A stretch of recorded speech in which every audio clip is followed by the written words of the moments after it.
I offer my humble pranams at the divine lotus feet of our beloved Master and Lord Bhagavan Sathya Sai Baba, who is here now, is permeating all this place, is in our hearts, is everywhere all the time.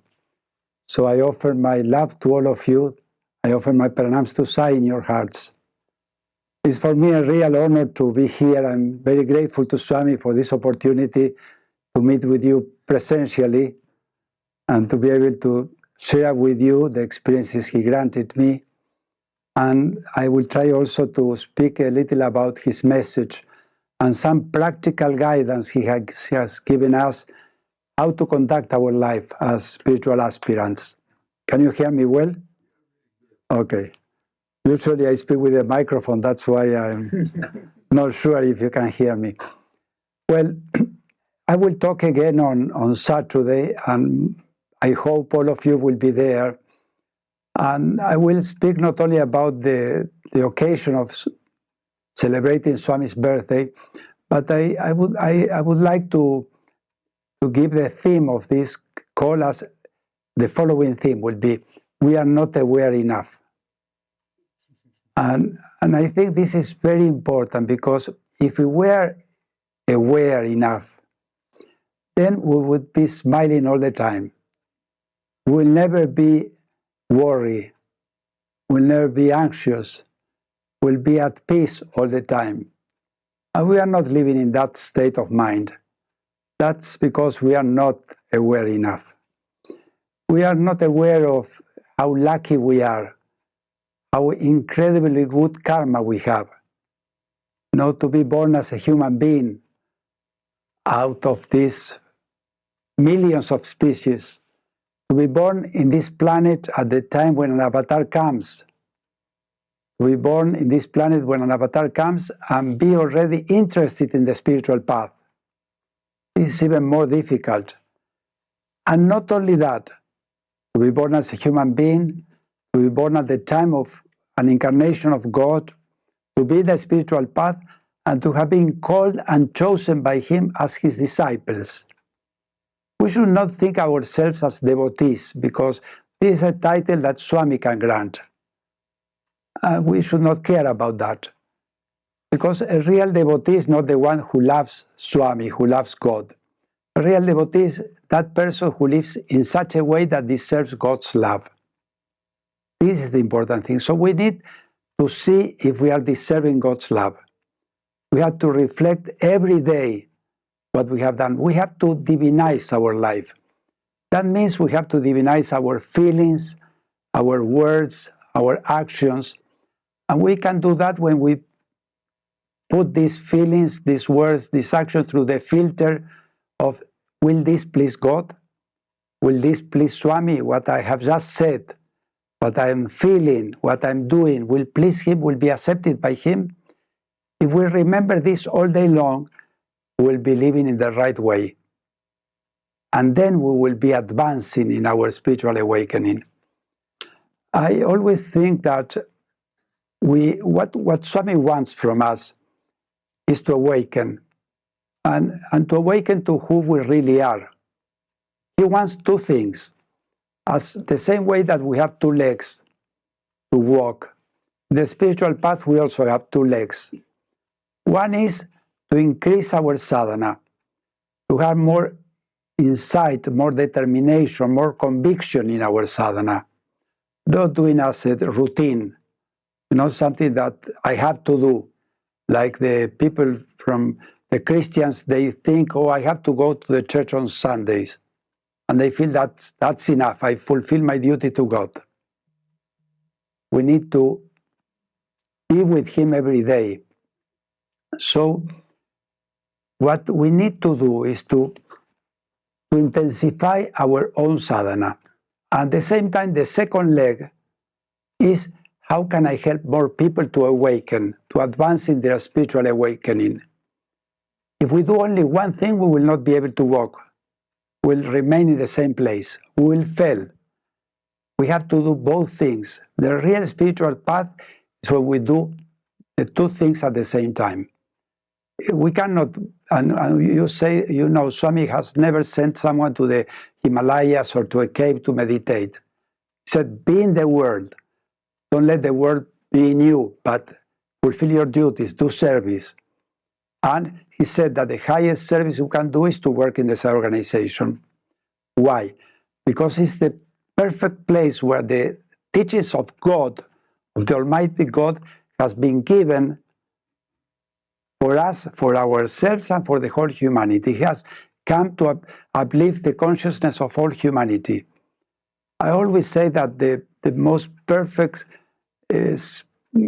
book of spirituality are all his teachings. All is there. We don't need to read any other master, any other book other than his teachings. We can do that. Of course we can do that, but we have to go deep into his teachings and understand them, because those teachings have been given by God. Who knows more than God? No one. No one can know more than him. Not even a realized soul can know more than the Almighty God. So if we understand that, we'll know that in those teachings is everything that we need to know. And we need to know that spirituality is not the sum of dogmas and rituals. It's not when you come here once a week to sing bhajans or do some service or some meditation in your house or you do balvikas. All this is part. You know, these are spiritual practices. You are following my English, right? If not, I will start speaking in Spanish. I will be much more fluent in Spanish, believe me. But the real spirituality is when we practice this spiritual way of living in our daily lives. When we apply this in all moments of our life. So spirituality is not the practices, it's to practice spirituality. To really implement this in all our being. We are not two different people. Like I said before, that the people that believe that they fulfill their duty to God when they go to church on Sunday or to a synagogue on Saturday or to the mosque on Fridays. It's not, you know, we want the help of God all day long, right? 24 hours by 7. That is 365 days a year, right? So if we want his help all day, all time, we have to be his devotees. We have to be for him 24 by 7. We cannot be part-time devotees.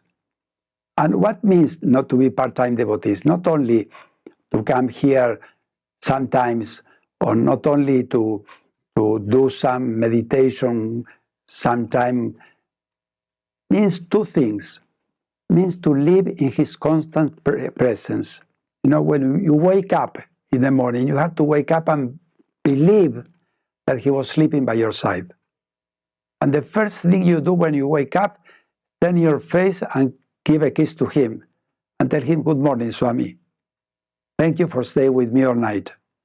And then you wake up and the first thing, my recommendation is, before you leave the bed, take a book. I have a book in my bed.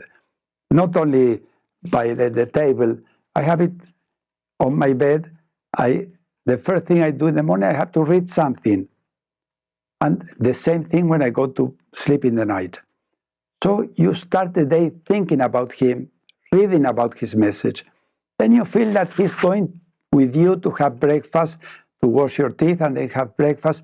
And you have breakfast and you do the Brahmarpanam.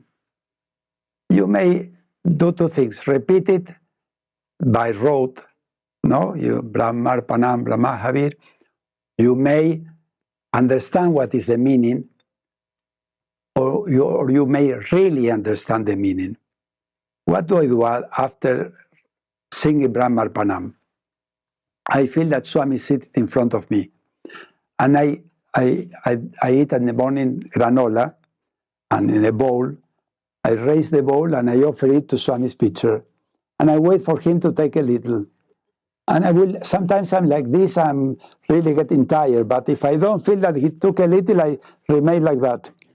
And out of his mercy, he says, okay, I took something, and then that food became prasad because I offered it to him. And I felt that he was there. So, and this we have to continue all day long. When you work, you feel that he's with you, and you feel if what you are doing is okay or not, is acceptable by him. And then, even when you go back and you have dinner with him, you go to sleep and you read something, and you don't watch any movie that he won't like. And before going to sleep, you tell him, Swami, please let me have drinks with you. Sairam. So you spend the whole day with him. Started the day with him, spend the day with him, ended the day with him. That is the way to achieve this feeling of the constant presence. If we do that, one day we will have this constant integrated consciousness, the constant integrated awareness. This is our goal. And also what I want to convey to you is that we relate to Swami as someone separated from us. You know, I went through many stages with Swami. Sometimes I was in an interview with him and he was so loving and so happy, and I felt, oh, you will never deceive me anymore. If I see you seriously, I will not be caught in that deceiveness. You know, I know that you are always this loving father and mother. But we have to go further and really start feeling that he's in our heart.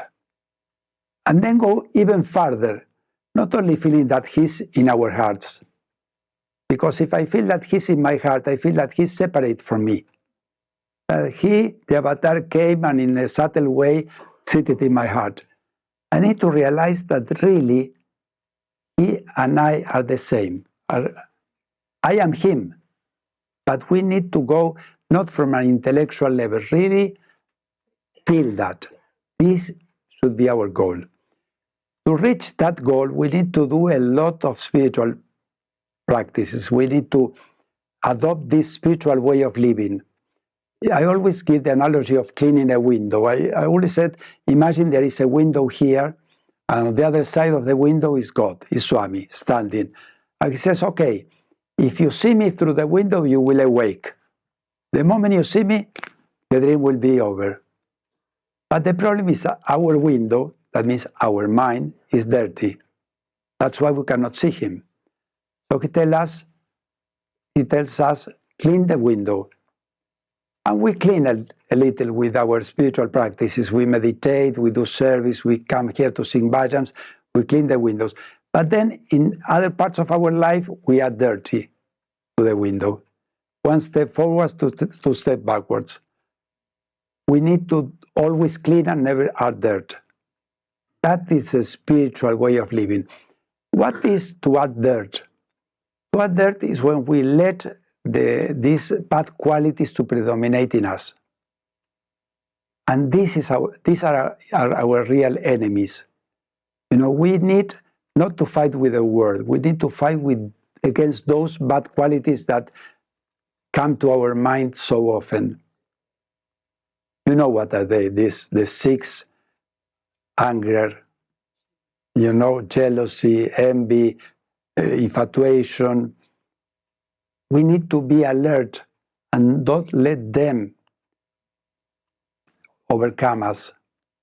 That's why when I recommend these spiritual practices, you know, I always tell, listen to it, but apply them from now on.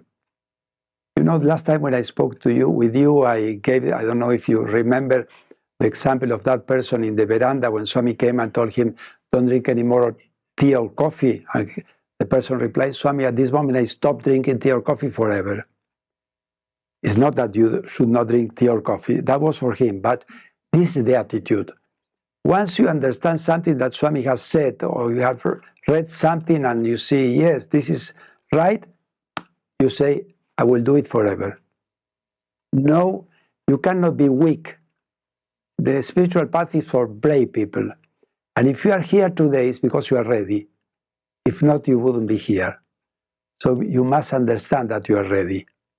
Don't feel that you are not yet ready, that you cannot do that.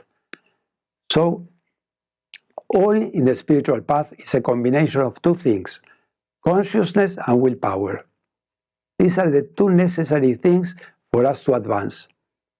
We need to have consciousness of what we need to do and the willpower to do it. You can do it. So how can we develop, and now I will tell you some recommendations, but how can we develop the willpower? Swami says that the willpower can be increased whenever we suppress a bad action or a bad feeling that we are going to do, and we are aware that this is not good for my spiritual awakening, and we don't do it. For example, I will give you a gross example. A person wants to smoke, and he says or she says, no, Swami doesn't like this, I will not smoke. The energy he was going to spend in inhaling, retaining, exhaling, this is energy. That energy that he didn't spend in smoking will become part forever of the battery of willpower for that person. And that battery goes with us for our next incarnation, if we have to be reborn. So it's not that something that we develop in this life and the next life we don't have it. As much as we have now, that will carry with us in our next incarnation.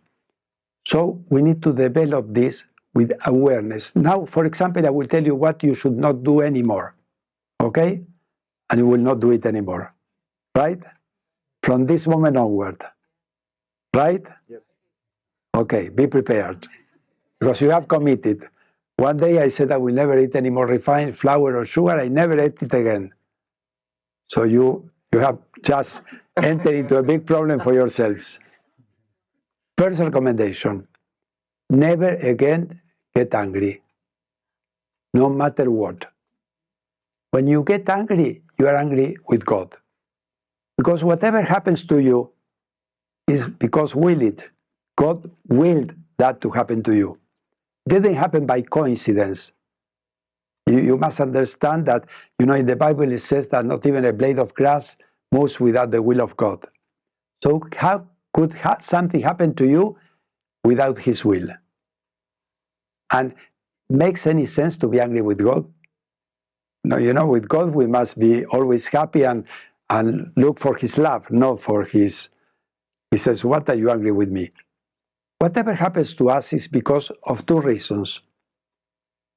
Either it is because if it is wrong, not if it is bad, we are paying some karma, or if it was needed for our progress. Swami always gives the example of when he wants to hang a picture and we put a nail, and then we try the nail. If it is strong enough, the nail may suffer this movement, but it's good because a picture of Swami will be hanging. So sometimes something happens to us and we say, oh my God, why this happened to me? It's always for our good. Always.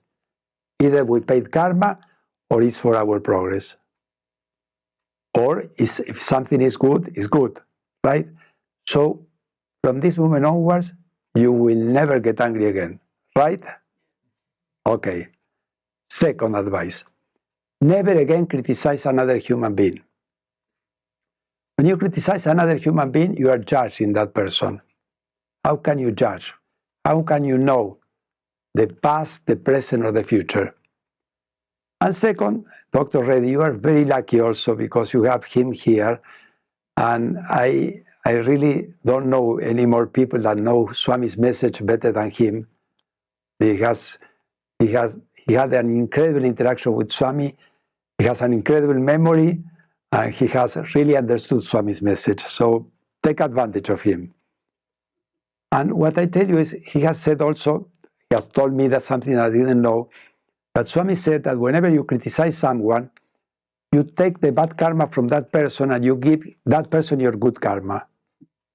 This is the worst trait I have ever heard. So, for your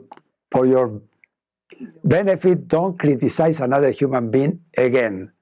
Not only in word. In word is simple. In your thought. We must fight against our thoughts. Swami, this is another very important spiritual practice. Swami says, whenever a bad thought comes into your mind, don't entertain it. Don't think about it. Delete it immediately. Don't recognize it. Don't own it. You said, this is not mine. It's a thought that came to my mind that doesn't belong to me. I don't pay more attention. Go away. Don't follow the vagaries of your mind. So if we are able to do that, to fight against the bad thoughts that come to our mind, then we will really advance seriously in our spiritual path. Okay? I gave you 3 practices. Not to be angry again, not to criticize, not to entertain any bad thoughts. Another one is more simple, really. Smile all the time. Why? Because we are alive. We have God as our spiritual master. He's always protecting us. He's always guiding us. He's always teaching us. He's always loving us all the time, 24/7. So if you don't smile, you are not aware enough. You understand this? It's a matter of really remembering him. When he was in the Shirdi form, he said, you look to me, I look to you. That was the secret, an incredible secret. What that means, you know, to look for someone, that person needs to be there. And he promised that whenever I look to him, he will look to me. So whenever I think that he's there, he will be there, looking to me. Right? To me or at me? To me. Okay. So it's so simple to bring Swami to your life. Just think about him. Think about him, he will be there. He promised when he was in the Shirdi form that just by thinking about him, he will be there thinking about us. Then the secret was so simple, so incredible. The problem is that with our minds, since we wake up, we go outside, we go outwards, to Prakriti. And the whole spiritual practice is try to dominate this outward movement and really refrain it and start to going inward, trying to think, who am I? Swami says that I am God. So how is this? Think about that. You can, for example, another recommendation, look at the mirror, 2-3 minutes, and look at the mirror and think, who am I? And say, who am I? I am the person looking at the mirror, but are my eyes looking? I am aware. First of all, I exist because I'm here looking at the mirror. Second, I'm aware that I'm here looking at the mirror, consciousness. And third, it will come when you realize that you are existing because this incredible body that you have that functions in an incredible way allows you to be there, to be conscious, and this is a creation of God. So at least you are a product of God, a perfect product of God. Do this exercise a couple of minutes a day. One day you will go deeper and deeper and realize who is the one looking at the mirror, who is the one thinking. Do this exercise. Don't accept any intellectual answer. Don't say, I am God, I am Brahman. No. So just think. One day I hope, will really apprehend, is the word in English, will feel like, you know, when you have something, apprehend. The feeling of, yes, I feel who is it there. I don't want to bother you with more recommendations. I have plenty more, but you will not invite me anymore to come here if I complicate your life so much. So I want to share with you some experiences that Swami granted me. I was very skeptic. All my life, I needed to see to believe, and even if I saw, I had to see many times. So Swami, out of his love, showed me many times. I was in another spiritual organization, a Raja Yoga organization. I went to India to be with the spiritual. In that organization, they gave us spiritual practice that we have to do for 90 days, a lesson, a way of to meditate. And if you don't do it one day, you have to do it all over again.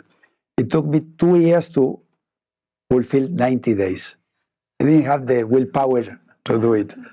And one day, the spiritual master of the organization came to Argentina. He said, I was able to become I just started in the organization, but I became his translator. And we had a very good rapport. And he said, if you ever come to India, I will give you all the lessons together. That means lessons that for me would take 20 years to really go through them. And I said, okay, I will go. He invited me to his house. When I was able, I would travel to India, and I went to his house to stay there for a month. And 3 days after I arrived, I said to him, sorry, I cannot stay 1 day longer. I have to go and see Sai Baba. I've never seen Sai Baba before, only in one dream I had. And he said, I understand, go. He understood, and he said to me, go. And in that moment, when I left his house, I learned where Swami was on this tour in the south of India. When I took the train, miracles started to happen in my life. Just in that trip from Mumbai to Madras, Chennai, so many miracles happened. When I reached Madras, many more miracles happened. And Swami started to prove me who he was, who he is. Because really to say who Swami was is not understanding. How can God, we are going to celebrate his birthday, but God is eternal. No birth, no death. So it's just a date for us to really remember him a little more. But he is all the time with us. And he has started to prove me that he was all the time with me. And he started to work on my skepticism. And these were the experiences he gave me, and he's still giving me, because I have written down, first of all, the first years, I didn't write down anything. Most of what the experience I got, I forgot it. And then one day I realized that I forgot so many, and I started to write them down. And I wrote 45 experiences. And then after he left his body, I had the most incredible experiences. Even more important for me than the ones I had when he was alive.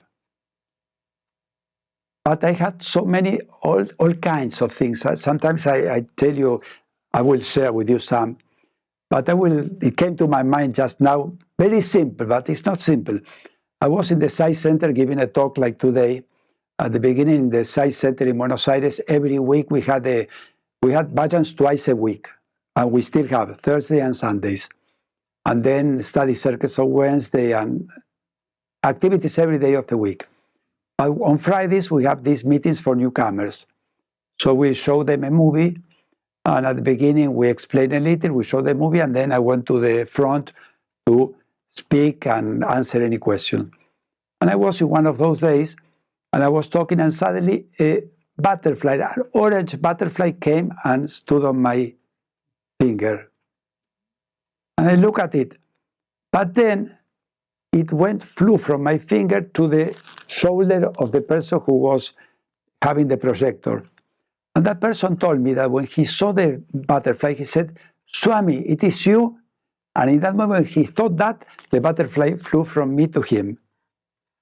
These are subtle things, but these are also Swami's miracles, where he proves that I am here, I am there. I will tell you other stories that I didn't share here before. Another day, I was in my office. I will tell you whatever comes to my mind, okay? I was in my office, and I tried to take the staple out. And I put my finger like this, and the staple came inside my nail. And the pain started to increase. After 1 hour, it was completely dark, the nail, and the finger was completely swollen. I had to go to the center to give Friday's talks. And before going to the center, I went to a clinic. And the doctor said, well, you have an infection, and she prescribed some antibiotic. And I thought I will take it whenever I go back home and I have some dinner, because this idea that you don't have to take an antibiotic with an empty stomach, I don't know if it is real or not. But anyway, I decided to do it after I went back home. So I went to the site center, and before we started, I took Vibhuti, and I thought the energy of the Vibhuti going to my finger. We projected the film, The Aura of the Divinity, was 1 hour. I don't know if you have seen it.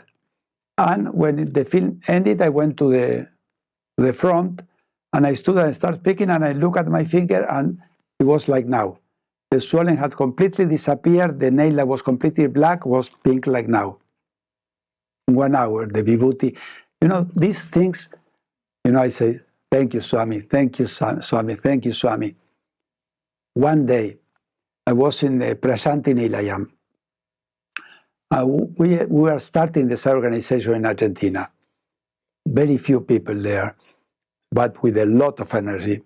Remind me about who am I, okay? Because Swami sent me the story I have to tell you. So we were discussing about how to proceed. I had one idea, the other 6 or 7 had another idea. They all agreed between them, but I didn't have the same idea. So we're arguing 40, 45 minutes, and there was no solution, because I was sure that mine was the right thing. I didn't concede.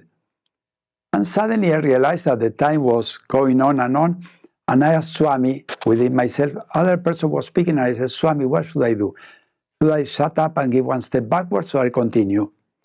The moment I thought that, in that moment, the person sitting in front of me said, Leonardo, you should shut up your mouth and give one step backwards. I said, thank you, Swami. And I still think that I was right, but I concede. And the important thing is that we achieve unity. And unity is more important than going this direction or that direction. This is what Swami likes. And when the Sai organization in Argentina grew, and we had centers, like almost 100 centers in Argentina, in the north, south, east, and west, everywhere. One day, who am I? We're a very small group of people, like 10, 20 people. We decided to organize a public meeting with a live, how do you call it in English? A concert. It was more than not only a concert, it was like a drama, with a story.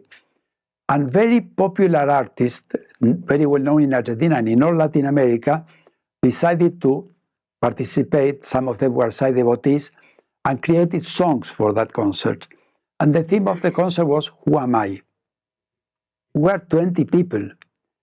We rented an auditorium for 5,000 people. 5,000. When the day came, the auditorium was completely full, and 2,000 or 3,000 people were outside. You understand? The drama was, who am I? With all songs created with that theme. And not only the songs, but a script for the play. When this ended, we were destroyed. We were really, there was no more energy to even go back to our homes. But, the lady who was the leader at that moment, who was the first one who started the Sai Center in Argentina, we met there, and she said, let's plan the next one. That is a spirit. That is a spirit. This is a spirit you need to have. If we want to become God, we cannot go for petty things, small things. We have to be brave. We need to believe that not only we can, Swami is with us. Nothing is impossible. When she started the Sai Center in Argentina, we were meeting, there was a dictatorship in Argentina. The dictatorship kidnapped, and it is said that they killed 30,000 people. I was a psychologist. If I had a group therapy and the police thought that one may be a suspicion, they would come, kidnap all, kill all, and that's it. They don't care if the other 7 people were innocent. This was Argentina at that time. So in that climate, Swami told that lady, open a Sai Center. And she said, but Swami, and Swami said, don't worry. and she didn't worry. And in the middle of that environment, we were singing bhajans aloud. Every day the center started to be filled of people and miracles started to happen and the organization started to grow all over Argentina. So if you go to Argentina today and you take a taxi and you may say, do you know Sai Baba? The taxi, you may find a photograph of taxi of Swami there, or he may not be a Sai devotee, but he will say, yes, I heard the name. When Swami left his physical body, in all the newspapers of Argentina, there was a big article about him in the main middle page of the newspaper, because we did a lot of public outreach. Now Swami says, go and spread my message. Went everywhere to spread the message. We were not afraid. We really believed that he was with us. And even if we went to a place to spread his message, once I went, I was going to start with the experiences, but I have 5 minutes, I think. Once we had no Sai center in a city called Rosario. No Sai center, no Sai devotees. Nothing. One lady came and said, Leonardo, do you want to go to Rosario and speak in a public meeting? I said, of course. And she said, well, I will go and arrange. She went there. A couple of days later, she came and she said, I got a place, a theater, but the public meeting should be on Wednesday. I said, Wednesday is a Labor Day, who will go? And she said, it's the only day I was able to get the place. I went. At that time, we had a Super 8 projector. We have the script of the Hour of Divinity because it was not dubbed. We have to, with a candle, while the film was projected, we have to read. You know, it's incredible how we were able to manage at the same time with the film. Anyway, when we reached the place, the theater was for 300 people. I said, my God, no one knows about Swami here. If you rent a place for 50 people and 10 comes, you will say, okay, or 20. But if you have a place for 300 people and 50 comes, you will say, what a failure. But it was already rented. So I went there, and slowly people started to come. By the time we were supposed to start, the theater was completely full. I think even people on the aisles were. When I spoke, when we showed, the way we did it was to speak at the beginning, welcome the people, like you do here, then we show a film, and then I went to the stage and I spoke about Swami, his message, his life, his miracles, and then answer questions. And I was talking, and then when the question started, one person raised the hand. I said, may I say something? Yeah, of course. But he said, I have no question, I want to share something, which is very risky, no?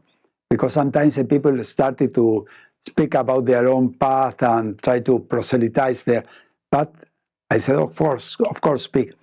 And the person very humbly said, listen, I want to share this because I'm very shocked. I live in another city that was like 400 kilometers away. Yesterday I had a very bad discussion with my wife. I was so angry that I went to the bus station. I took the first bus I found and I ended in the city. I went to the hotel, rented a room, and I saw I bought a newspaper and I saw an ad that this lady had put about this meeting. And he said, you know what caught my attention? That it was written free of charge. And nothing to do, so I said, this is free, I go. And he said, in the middle of the night, I suffered from an ulcer. And I was so angry that I forgot my medicine. I had an ulcer myself. I know how painful it is. It's like having a knife in the back, you know. He said, in the middle of the night, I woke up with a pain that I couldn't move. I had no strength even to stand up and go to the reception. And I didn't know what to do. And suddenly a person appeared in my room and he told me to calm down, put his hand over my stomach, he didn't touch me, and the pain disappeared. And then the person disappeared. And I was not sleeping, I was fully awake. But I'm sharing this because the person that appeared in my room was the one I have just seen in the movie that you have shown, Sai Baba. And this is how Swami, you know, I don't know his good karma, why he materialized himself for him, but also for him to share this in that place. And this is how Swami made so many things, not only in Argentina. I had the privilege of traveling to so many countries, and I have heard so many stories about people that have this kind of experiences. One doctor from El Salvador, he finished his career, he had to go to do his residency, and he was sent to a very small town, not even town, a village that was crossing a jungle. So he had a jeep. I shared this story here, right? Yes, I did. No? Okay. He knows all my stories. So he took his jeep. I was going to tell another, so I will tell you two for one. But anyway, he took his jeep. This was a story I didn't want to share because I am sure that I shared it here before. Anyway, he took his jeep, he went. In the middle of the way, his jeep didn't stop and couldn't move anymore. And he tried and tried and tried, and nothing. And it was getting dark. So he got afraid, he left the jeep and started walking, trying to reach the closest place.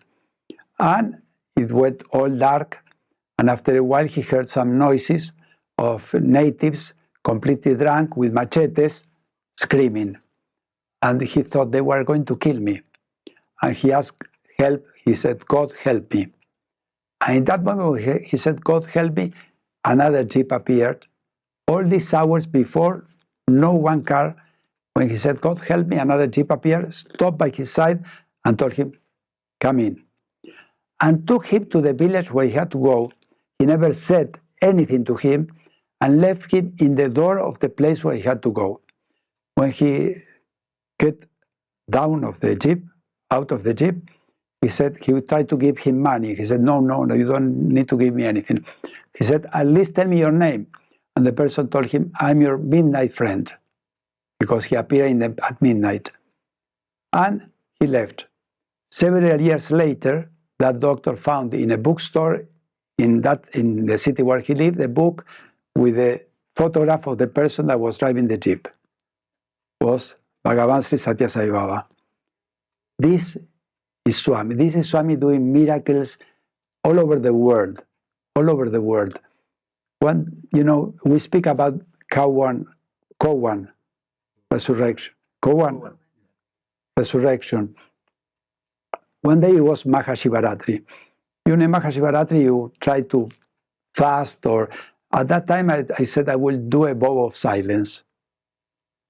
For me to be quiet, silent is very difficult, so I said I will start a vow of silence.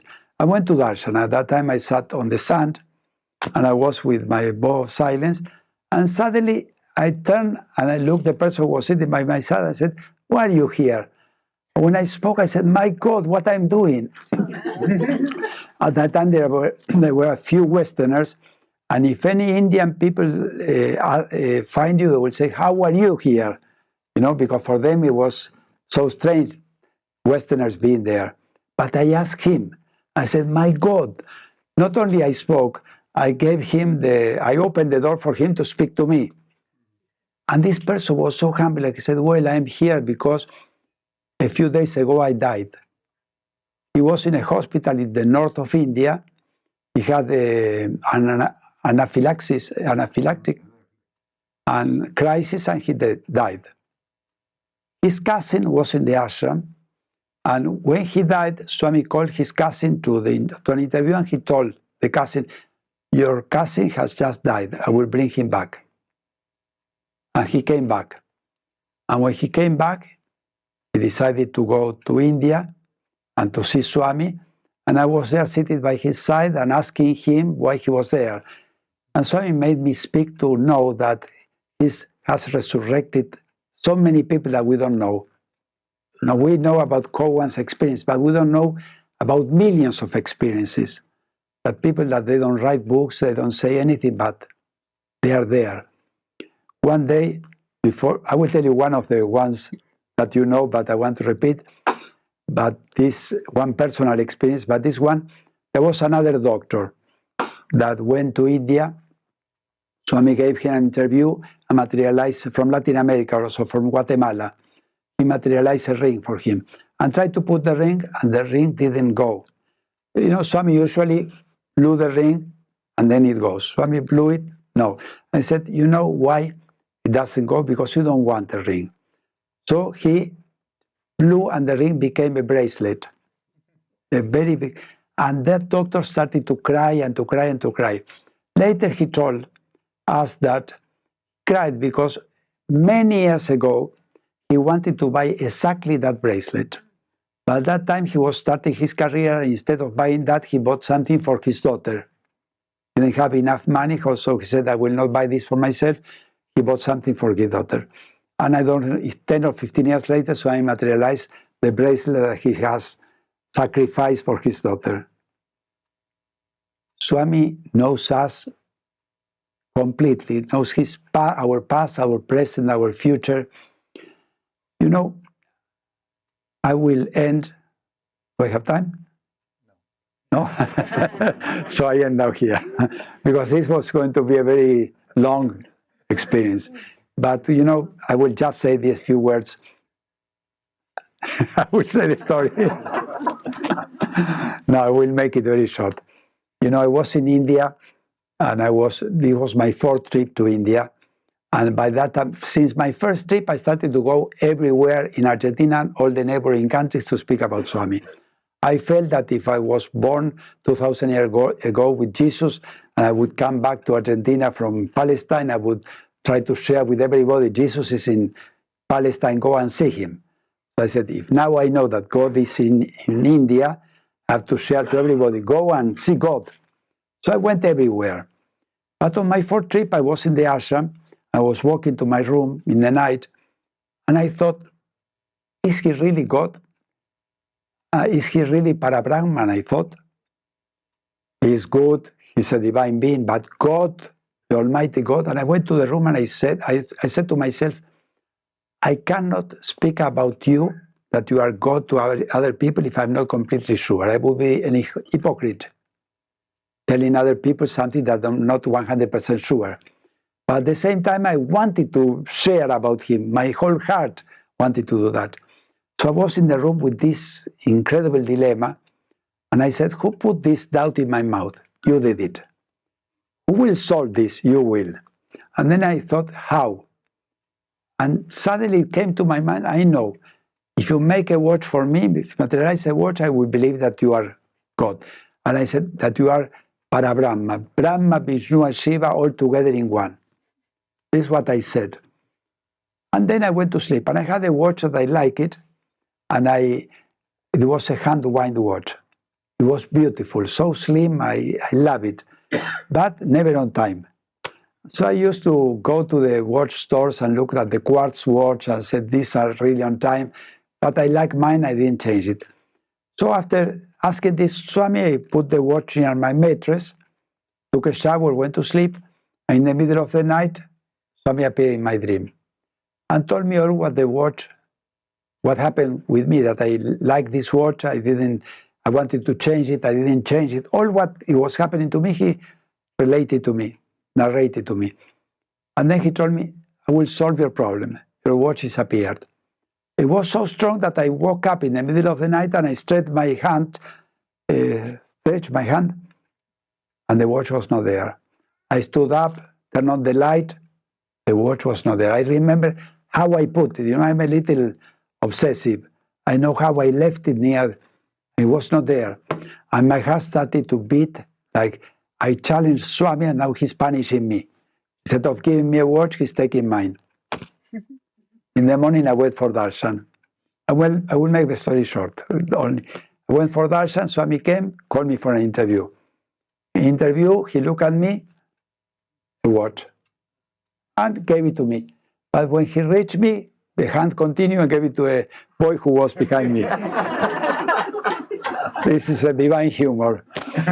He proved me that I have a strong heart, because imagine, in the night he took the watch, in the morning he called me for an interview and gave me a watch, but gave it to another person. Well, what can you say? 20 days later, my last day in the ashram, I was going to leave after darshan, I know Swami sometimes he asks you, when are you leaving? First time that I'm aware of, he asked me, at what time are you leaving? And I said, after darshan, Swami. So Swami said, first go, interview. An interview, I was sitting with all the people, and he looked at me, and he raised my sleeve and said, what time do you have? And I said, no, no. And he stopped me, and he said the exact words than in the dream, with the same facial expression. I know, your watch disappeared. But you know, it was the face I saw, the words he said, the tone he used. And I was like, my God, it was really you. And then he continued speaking with all the people. Then he asked the group of Argentinians to go to a small room. And there he told me, how is your mad monkey mind? And when he said that, in psychology, you said I had an insight. In a split of a second, I realized, yes, I had a mad monkey mind. You know, a monkey is moving all the time. Imagine a mad monkey. If you find a monkey that is still, is dead. So imagine a mad monkey. I said, my mind is like a mad monkey. Heights of faith, abysm of doubts. I thought that, and in that moment I said to Swami, very bad, Swami. And Swami said, no, it's not so bad. Put his hand in front of my face, a watch. And this time he put it on my wrist. And he told me all what the watch was going to mean for me. And then he put his finger like this, and he said, I will give a special power to your watch. Whenever you will have a bad thought, it will stop. And then he told me, cover it, because the people will feel envy. Because, you know, when he materializes something, the object is radiant, refulgent. So we went out with the rest of the people. I was like this. And while he was talking, I looked at the watch, like this, and the watch was stopped. And I screamed, Swami, stop! He was talking, but I screamed. And he looked at me and he said, I know, you thought this, and that, and told me all what I have thought. And the watch was alive, because, you know, I can tell you so many experiences with the number 23. For me, the number 23 is a sign of his presence, or the fragrance of jasmine. Whenever I had some problem, the date of the watch will jump to the number 23. It was amazing. The story of the watch continues, but I will share it with you on another trip, because if not, I will not be invited again. Dear brothers and sisters, I hope that you will really not try, but implement these recommendations, not get angry again, smile, don't criticize, feel his constant presence in your life. And really intensify your sadhana. Do it with more conviction. Participate in this Sai center more intensely. You know, we can be here. Swami says there are 4 kinds of devotees. Those that go to the center, they have no idea what is happening. So those that go, work, always do the same thing. Those that go to the center, and after a while they leave.